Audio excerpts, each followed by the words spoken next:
Are you looking for a podcast where you can hear from real people regarding their real dental drama? If so, then you've come to the right place.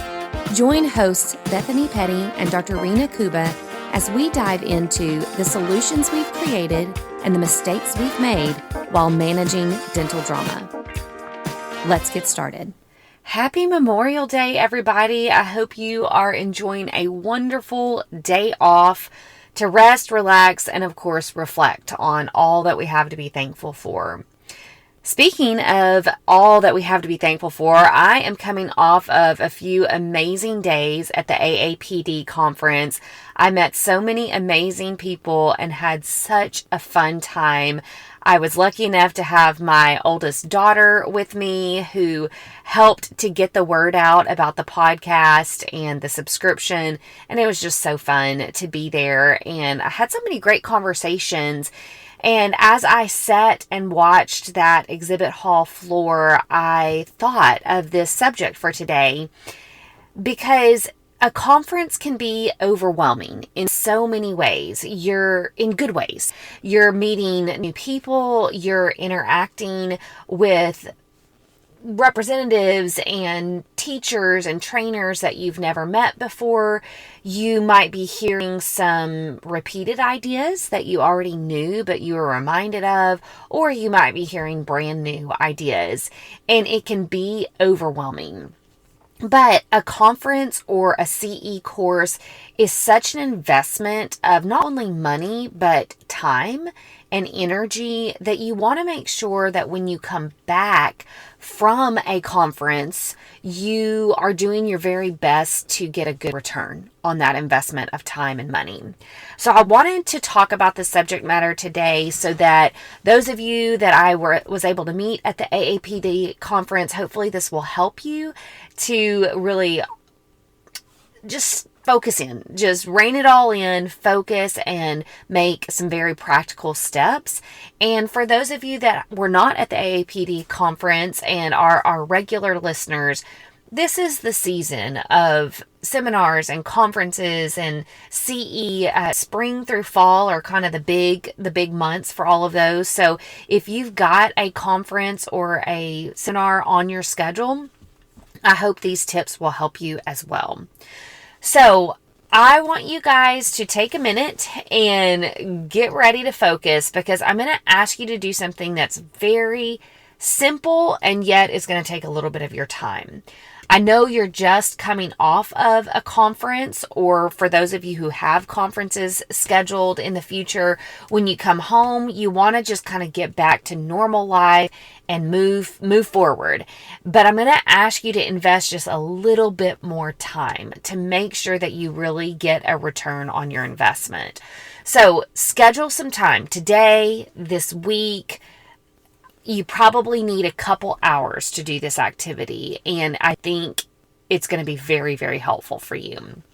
So what I want you to do is schedule some time, and then we are going to organize the information that you received into 3 categories. You're going to go through these 3 categories multiple times, okay? This is a way of prioritizing the information that you received, but you're going to prioritize it by what's most important, second, third, fourth. You're going to get through all of these things, but I want you to really rein it in to organize into 3 categories, okay? And of course, they're alliterated to make it easy for you, but you are going to organize the information that you've received into tip is the first category, tool is the second category, touch point is the third category. Okay, so tip, tool, touch point. You're going to bring all of your notes, all the information that you received either via PowerPoints or notes that you received. You're going to take your exhibit hall bag and you're going to pull all the information out of that. I would recommend laying everything out into one space. That could be your living room floor, that could be your kitchen table, that could be your office desk. But you're going to lay it all out. And I want you to do a brief overview of everything. As you've got it all laid out on your kitchen table, you're just scanning and you're trying to remember from your notes or from the handout or from the exhibit hall. You're just browsing through everything again. And you want to start to organize it into kind of your top category, your middle category, and your last category.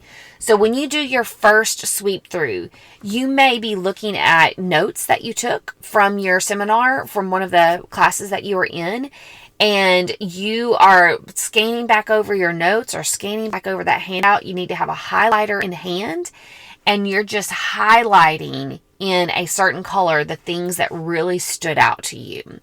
It may have been one treatment presentation technique that you were like, oh, that was really good. Okay, go back to that slide on your handouts or go back to that note that you took and highlight that. Okay, so you're going back through your notes, highlighting the most important things.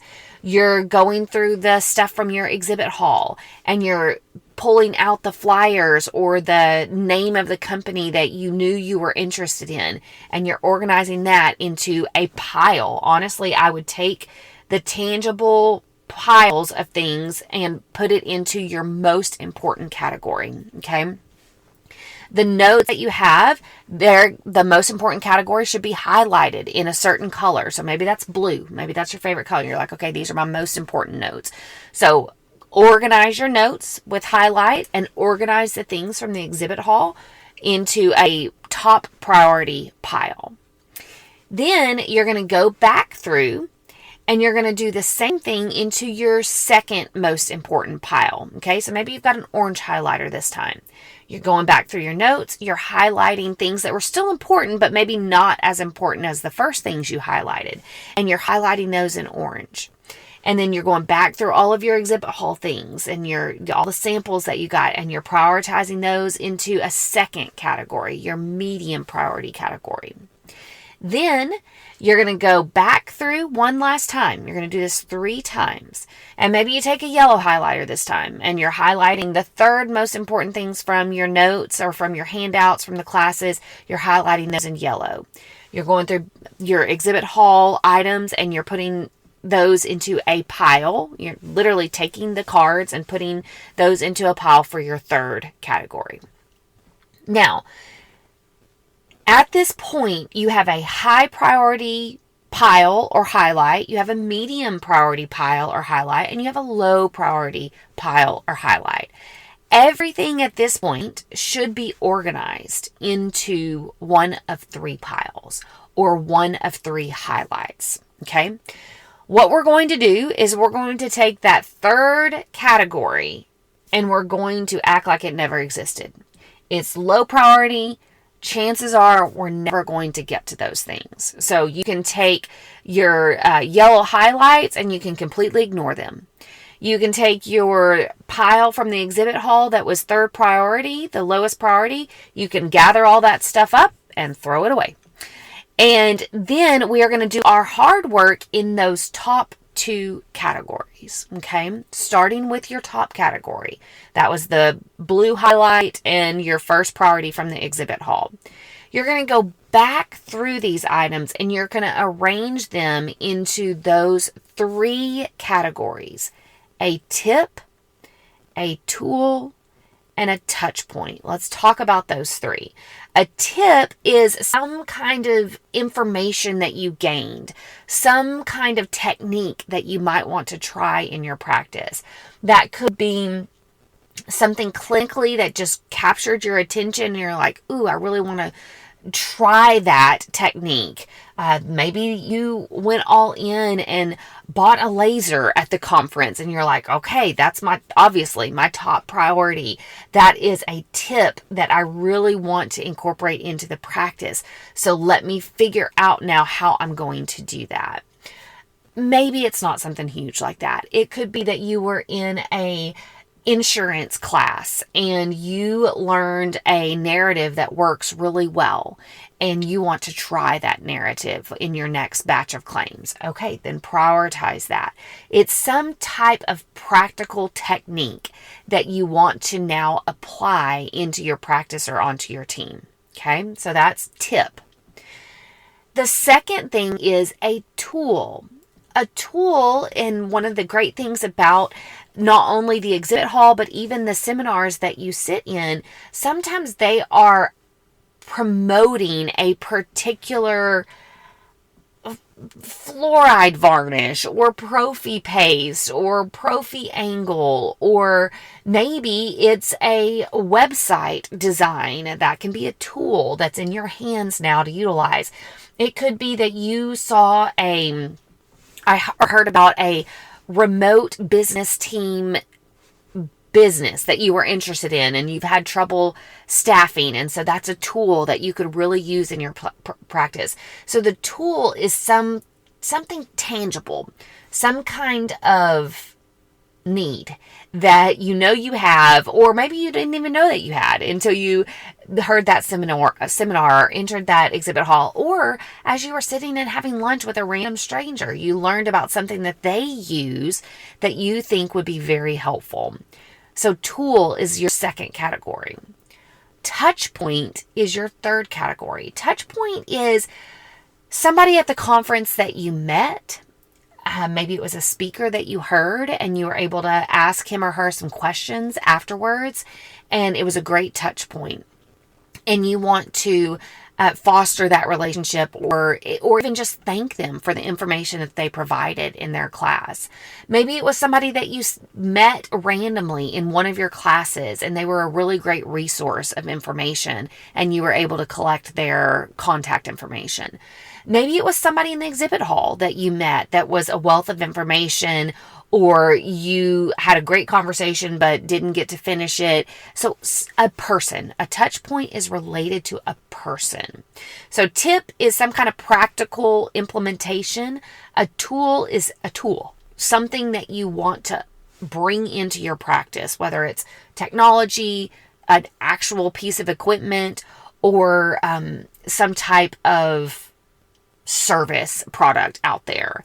And then a touch point is a person that you'd like to either thank or continue the conversation with. Okay, so those are your three categories. Now you're going to go through your high priority pile and your medium priority pile, and you're going to organize into those three things. Which things in your top priority pile are tip related, which ones are tool related, and which ones are touch point related. So within that top pile, you're going to organize those into three smaller piles. Okay. And then you'll do the same thing for your medium priority list of things. You're going to organize them into tip, tool, and touch point. Now you'll shift back over and you're going to go to your high priority pile, and you are going to go to your tip category first. Within that tip category, I want you to organize those tips from top to bottom.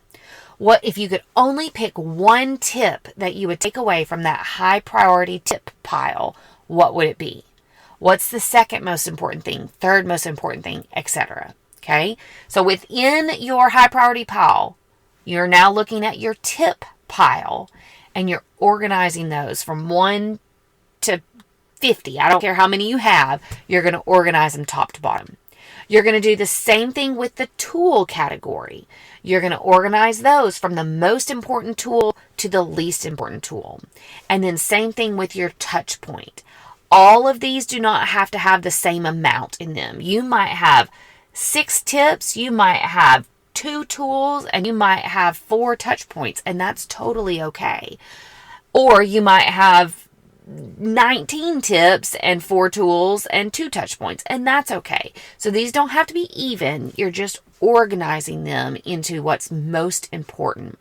You'll do the same thing for your medium priority pile. You'll go to your tips, organize from 1 to 10. Your tools, organize from 1 to 10 or 1 to 20, whatever. And then your touch points. Then you go and your focus is going to be in that high priority pile. You're going to put a timeline to each of those things. So you're going to look at your tips and go, practically, how long might it take for me to implement tip number 1? And then you set yourself a deadline. practically, how long is it going to take for me to implement tip number 2? And then once again, you set yourself a deadline. I would say you want to really balance those deadlines. If you set them too far into the future, you're never going to get it done. If you set them too soon, you're going to get frustrated because you're never accomplishing things. So it depends on the tip, but most times you want to aim for 1 to 3 weeks is usually a reasonable timeline. But not everything can have the same timeline. Keep in mind, you organize these into 1 to 10 for a reason. So tip number 1 might have a 1 to 3 week timeline, but tip number 2 might have a 2 to 5 week timeline. Tip number 3 might have a 4 to 6 week timeline. So you want to lengthen it as you go down the list. You'll do the same thing for the tool, and then you'll also do the same thing for the touch point. Now, sometimes the touch point can have a shorter timeline. You might realize that it's just a quick email that you want to send, or you want to arrange a lunch date with this person, or whatever the case may be. Sometimes that touch point is an easier technique that you can get done, or an easier task that you can get done. So you'll organize your high priority into that 1 to 10, and you'll set deadlines, and then you'll do the same thing with the moderate category. If when you get to the end of your high priority tips, tools, and touch points, you're like, oh my gosh, this is enough to get me through the next 6 months, then just gather up all your medium priorities and get to it later. There's no rush on that. You'll get to it, but keep it in an organized folder, either an electronic folder or a actual folder, and put it all together and make yourself a deadline. 6 months from now, we're going to come back around to this in November, and I'm going to reevaluate my medium priority. If your high priority is only 2 or 3 things that you wanted to implement, then absolutely do the same level of organization with your medium category. The main thing is you do need to give yourself time to get through this activity. Don't rush through it.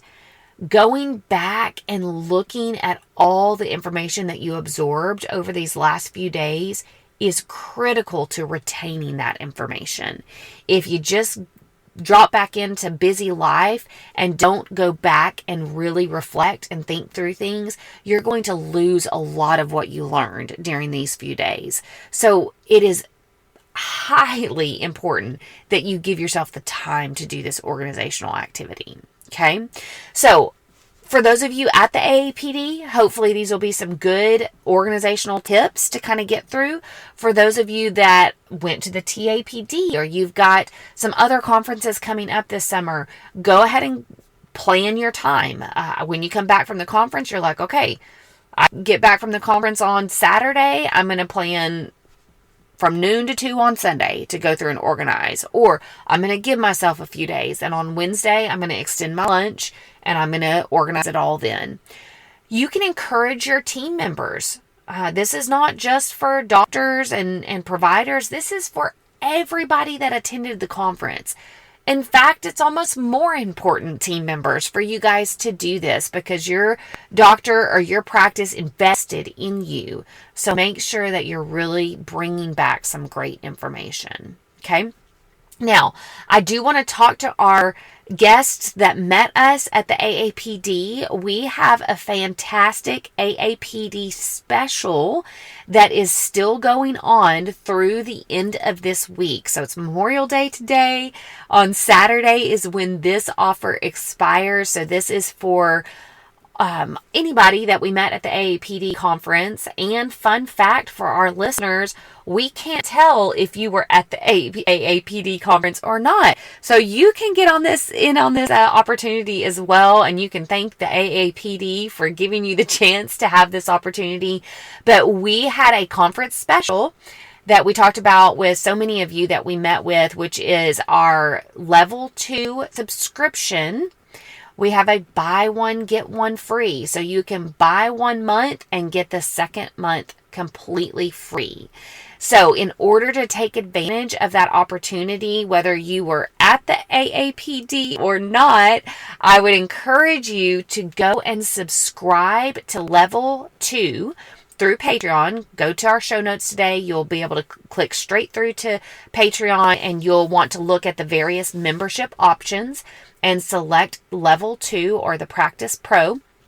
It's $49.99 a month, and you can get 2 months for the price of one. If you subscribe by Saturday. So Saturday's the deadline. Make sure that you get on it. Once you subscribe, anybody that subscribes this week will get a special code that is sent out to them, and that code will get them the opportunity for a second month free. So I want everybody to take advantage of that. And again, it was such a pleasure to meet all of you from the AAPD. We had a blast.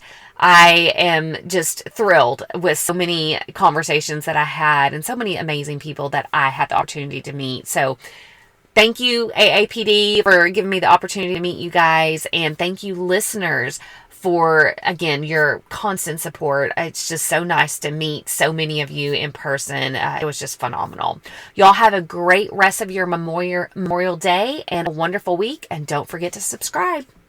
Thanks for joining the conversation today. We hope that you are comforted in knowing that you are not alone, but we also hope that you're walking away with some really great tips and tricks to try in your practice. We value your feedback, so please take a few moments to rate and review the podcast. Finally, we want to make sure that we're covering the topics that matter to you. So track us down on Facebook, Instagram, and Twitter, and let us know what topics you want us to cover. As always, please know that we are rooting for you today as you manage your dental drama.